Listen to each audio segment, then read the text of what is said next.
Qu'est-ce que la biopsie discursive? Il fut un temps où on était obligé d'enregistrer la totalité d'un entretien, par exemple dans le contexte médical, pour pouvoir travailler ensuite dessus, en le transcrivant, en l'analysant, en faisant le nécessaire dessus.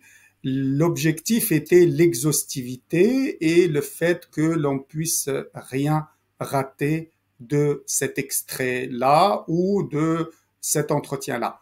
Mais grâce au développement de l'intelligence artificielle, aux évolutions, on sait aujourd'hui qu'on n'est pas obligé de travailler sur la totalité de l'entretien, qu'il y a à un moment donné ce que l'on appelle la saturation des données, et cela nous a permis de développer une méthodologie nouvelle dans le travail qui est la biopsie, c'est-à-dire comme un prélèvement, c'est une biopsie avec un Y à la fin, consiste à prélever un fragment de discours, un verbatim, un récit, un témoignage, afin de l'analyser au moyen d'items psycholinguistiques, en s'aidant naturellement des outils technologiques, des outils numériques et notamment de l'intelligence artificielle et des modèles de langage.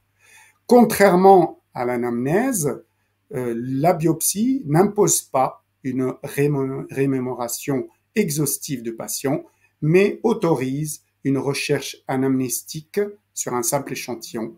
Selon l'étude menée par plusieurs auteurs, ce prélèvement est limité à 10 minutes de verbatim et environ, et la saturation des données se situe entre 15 et 30 sujets.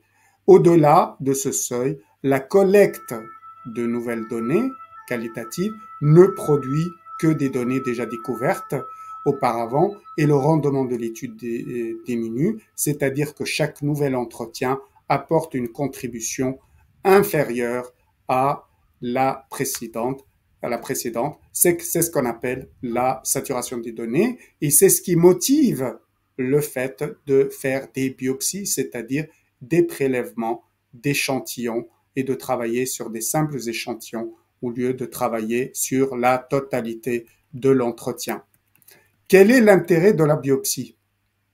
La biopsie peut inclure un prélèvement temporel aléatoire, c'est-à-dire des données recueillies à des moments aléatoires au cours d'une période. Elle peut également inclure un échantillon basé sur des événements précis, c'est-à-dire des données enregistrées lorsqu'une certaine condition est remplie, comme un sentiment de stress par exemple, ou d'anxiété. L'examen de l'échantillon combine une analyse qualitative et une analyse quantitative, c'est-à-dire qu'on a à la fois une analyse sémantique et une analyse statistique de la structure générale de ces composants psycholinguistiques. Il s'agit pour la biopsie d'analyser la présence de certains items et de mesurer la fréquence de marqueurs spécifiques.